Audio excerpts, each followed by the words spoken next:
Assalamualaikum warahmatullahi wabarakatuh. Di sini saya akan menjelaskan tentang pendidikan pada masa dinasti Abbasiyah, yang mana penjelasan ini akan mencakup kondisi politik, kondisi sosial, dan juga kondisi agama.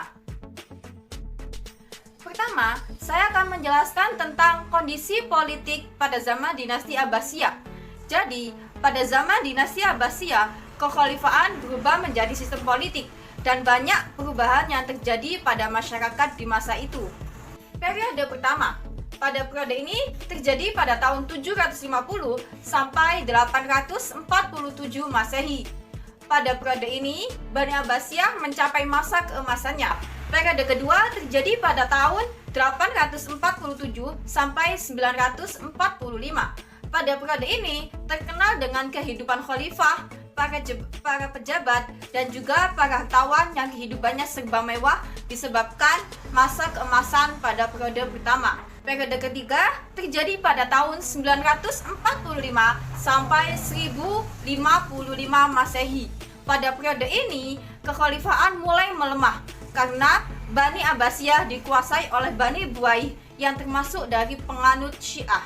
Periode keempat terjadi pada tahun 1055 sampai 1199 Masehi. Pada periode ini, Bani Abbasiyah yang awalnya dikuasai oleh Bani Buaih kini dikuasai oleh Bani Saljuk. Yang Bani Saljuk ini diundang oleh khalifah untuk melumpuhkan Bani Buaih di daerah Baghdad. Periode kelima ini terjadi pada tahun 1199 sampai 1258. Pada periode ini, Bani Abbasiyah tidak lagi dikuasai oleh bani-bani lain karena Bani Saljuk yang awalnya menguasai kini mulai melemah dengan adanya beberapa konflik, dan Bani Abbasiyah hanya berkuasa di daerah Baghdad. Tetapi kekuasaan tersebut akhirnya musnah karena tentara Mongol yang menyerang Baghdad tanpa adanya perlawanan.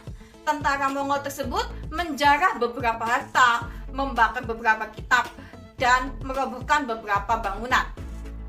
Dan dikala itu, Bani Abbasiyah sibuk dengan mencari dukungan atas kedudukannya dari golongan yang mengikuti dan memuji Ali. Kemudian keadaan sosial Bani Abbasiyah. Jadi ketika terjadi perpindahan kekuasaan dari Bani Umayyah ke Bani Abbasiyah, maka letak geografis Islam membentang dari timur ke barat yang menyebabkan adanya interaksi intensif dari satu penduduk ke penduduk lainnya. Masyarakat Bani Abbasiyah dikelompokkan menjadi dua kelompok, yaitu satu kelas khusus, dua kelas umum.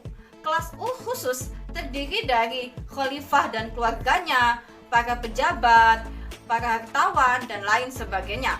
Sedangkan kelas umum terdiri dari para petani, ulama, fuqaha, pedagang, dan masyarakat lainnya.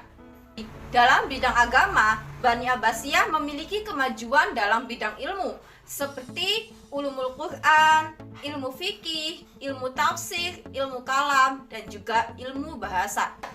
Pada masa Bani Abbasiyah, pendidikan dan pengajaran mengalami perkembangan pesat, yang mana umat Islam bisa membaca, bisa menulis, bahkan bisa memahami isi-isi Al-Quran. Pada masa dinasti Abbasiyah, pengajaran yang dilakukan menggunakan metode pengajaran satu demi satu, yaitu pendidik melakukan pengajaran seorang demi seorang, bukan berkelas demi kelas. Sistem pendidikan pada dinasti Abbasiyah berdasarkan kriteria materi yang diajarkan pada tempat penyelenggaraannya. Kurikulum pada masa dinasti Abbasiyah dibagi menjadi tiga, yaitu dasar, menengah, dan perguruan tinggi. Pada mulanya, materi hanya berkisar pada bidang studi tertentu. Tapi, seiring dengan perkembangan sosial, maka materi kurikulum pun berkembang semakin meluas. Tujuan pendidikan masa Bani Abbasiyah adalah sasaran yang akan dicapai selama proses pendidikan. Sekian penjelasan tentang pendidikan pada masa dinasti Abbasiyah. Semoga video ini bisa memberi manfaat. Dari saya, mohon maaf jika ada salah. Assalamualaikum warahmatullahi wabarakatuh.